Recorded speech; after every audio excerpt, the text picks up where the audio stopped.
प्यारे बच्चों, इससे पहली वीडियो में हमने अध्याय 4-5 आधारभूत या ज्यामितीय अवधारणाएं एवं प्रारंभिक आकारों को समझना के 1 से लेके 13 प्रश्न किए थे। आज हम इस लेसन की दूसरी वीडियो में क्वेश्चन नंबर 14 से शुरू कर रहे हैं। प्यारे बच्चों, जिन बच्चों ने इस चैनल पर सब्सक्राइब नहीं किया है वो इस चैनल को सब्सक्राइब ज़रूर कर ले, ताकि मैथ व साइंस से संबंधित वीडियो आपके पास में पहुंचती रहे। आज हमारा है प्रश्न नंबर 14। सबसे पहले, घड़ी की मिनट की सुई के नीचे दिए गए समय में कितने डिग्री घूम सकती है।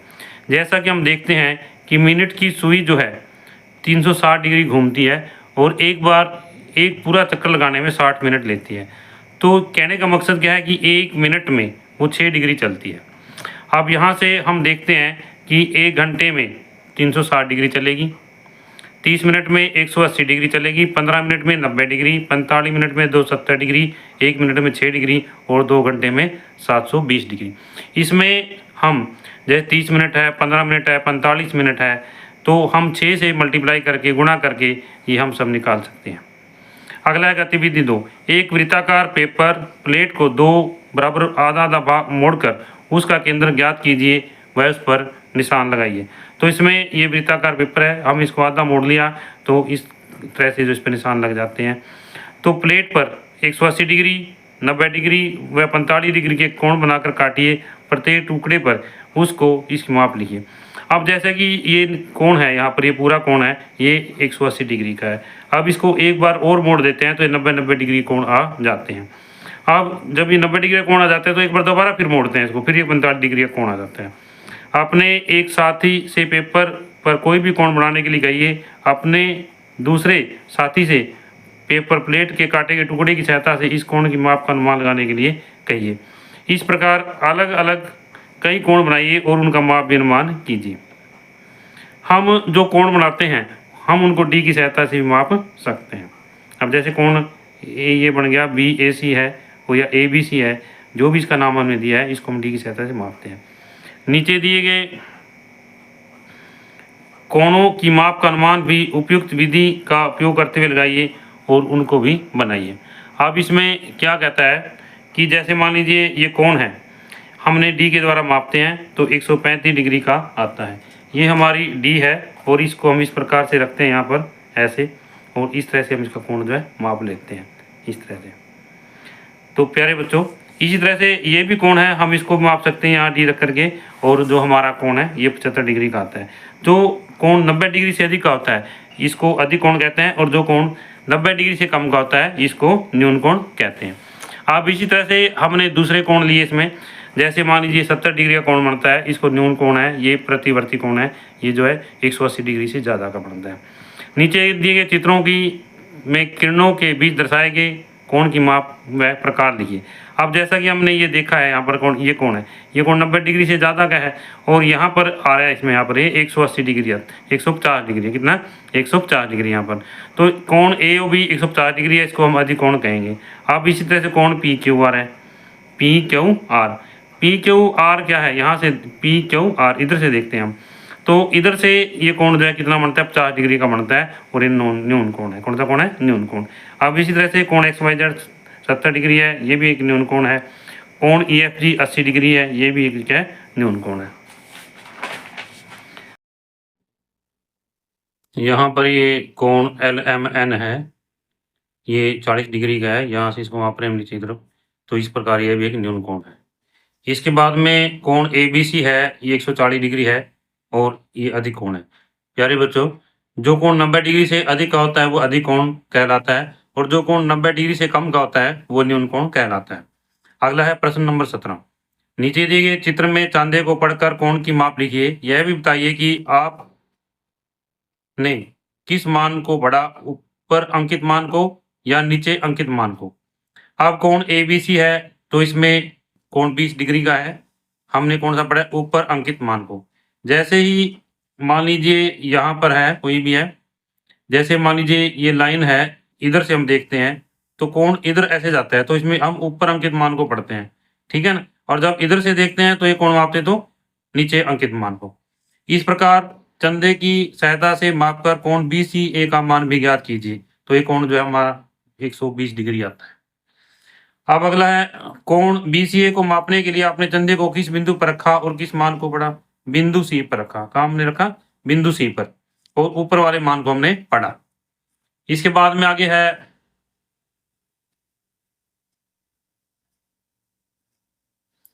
नीचे दिए गए चित्रों में किरणों के बीच दर्शाए कि गए कोण का मान वह प्रकार लिखिए।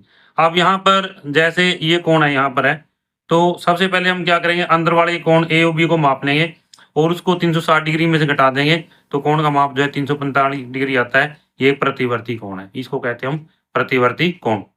अब आगे है ये इधर वाला भी ऐसे है, हम इस कोण को माप लेंगे और इसमें से घटा करके कोण PQR जो है 235 डिग्री आता है, इसका प्रतिवर्ती कोण है। अब आगे है इसमें आपने कैसे ज्ञात किया यह भी लिखिए। आंतरिक कोण A और B को मापा, फिर 360 डिग्री से घटा दिया, प्रतिवर्ती कोण निकाला, प्रतिवर्ती कोण PQR भी इसी तरह से निकाला गया। नीचे दिए गए त्रिभुजों में शीर्ष भुजा एवं कोणों के नाम बताइए। अब हमने बताना है कि ये त्रिभुज PQR है, इसमें शीर्ष कौन सी है, भुजा कौन सी है, कोण कौन सी है। तो सबसे पहले शीर्ष क्या होते हैं? PQR। कौन से होते हैं? PQR। और अब इसमें जो भुजा है जैसे PQ है, फिर QR है और PR है, इस तरह से हम इनको नाम लिख लेंगे। हम किसी भी तरीके से माप सकते हैं, RP है, PQ है और RQ, जैसे मर्जी माप सकते हो। और फिर कोण है, कोण के लिए मापने के लिए हम क्या करते हैं, जिस बिंदु पर हमने कोण मापना होता है वो बिंदु हम बीच में रखते हैं। जैसे मान लीजिए QPR, हम P पॉइंट है यहाँ पर, हम QPR पढ़ेंगे या RPQ भी पढ़ सकते हैं इसको। अब या फिर है PQR फिर QRP। इस तरह से सुविधा के लिए सबसे पहले क्या है, हमने सीरीज लेनी होती है, जैसे PQR फिर QRP और RPQ। अब इसी तरह से इसको भी, इसमें शीर्ष है X Y और Z, इसकी भुजाएं XY YZ और ZX। अब कोण XYZ, ये कोण जो है यहाँ पर बन गया कोण XYZ। फिर है YZX, YZ और X, ये कोण इधर बन गया। फिर अगला है ZXY, ZXY इधर बन जाता है।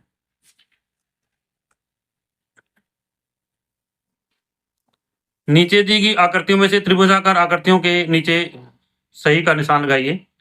तो ये जो आकृतियां हैं, जैसे हम यहाँ पर देखते हैं, ये दोनों आकृतियां त्रिभुज आकार की हैं और इन पर हमने निशान लगाया है। अब आगे नीचे दी गई आकृतियों में कुल कितनी त्रिभुजें हैं। अब जैसे कि मान लीजिए पहली आकृति है, यहाँ पर त्रिभुजों की संख्या हमने ज्ञात करनी है, त्रिभुजें कितनी है। तो इसमें देखिए 1 2 3 4 5 6 7, फिर आगे जोड़ते हैं 8, फिर इधर से 9, फिर इधर से 10, फिर इधर से 11। इस तरह से हम बार बार कोशिश करते हैं गिनने की और त्रिभुज संख्या लगभग 35 आती है।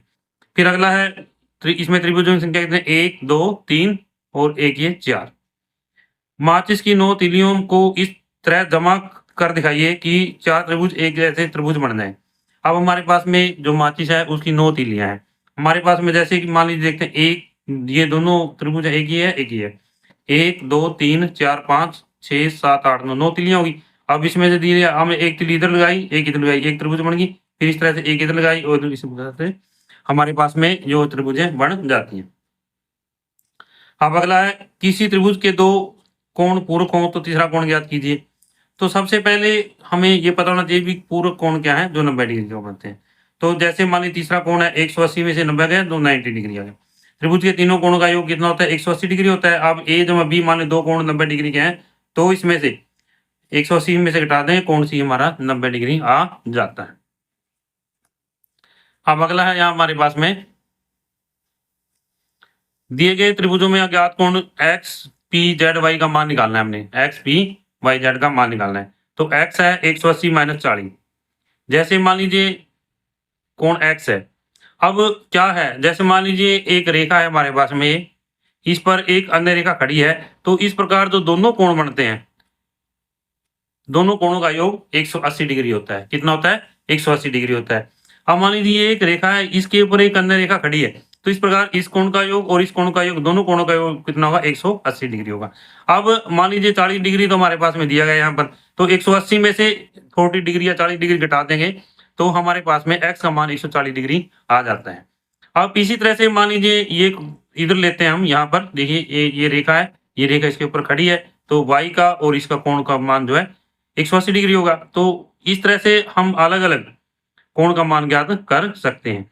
या इसमें एक तरीका और भी हो सकता है, जैसे मान लीजिए ये त्रिभुज है, तो इसके अंतःकोण दोनों से कितने हैं 40 और 100, इन दोनों का जोड़ 140 बन गया। तो इन दोनों कोणों का जोड़ इस बाह्य कोण के बराबर होगा, तो यहाँ पर हम मान निकाल सकते हैं 140 आ जाता है। तो किसी भी तरीके से हम देख करके, जैसे मान लीजिए हमने यहाँ पर 2 आसन कोण लिए थे, 2 आसन कोणों का योग 180 डिग्री होता है। यदि एक सरलिका पर एक अन्य सरलिका खड़ी है, तो दूसरा कोण हम ज्ञात कर सकते हैं इस तरह से। इस प्रकार हम सभी कोण जो है ज्ञात कर सकते हैं। अगला है तालिका को देखकर एक स्थान भरिए। भुजाओं की संख्या, नाम और आकृति। अब जैसे ये आकृति क्या है, त्रिभुज है, इसमें भुजाओं की संख्या कितनी है 3 है।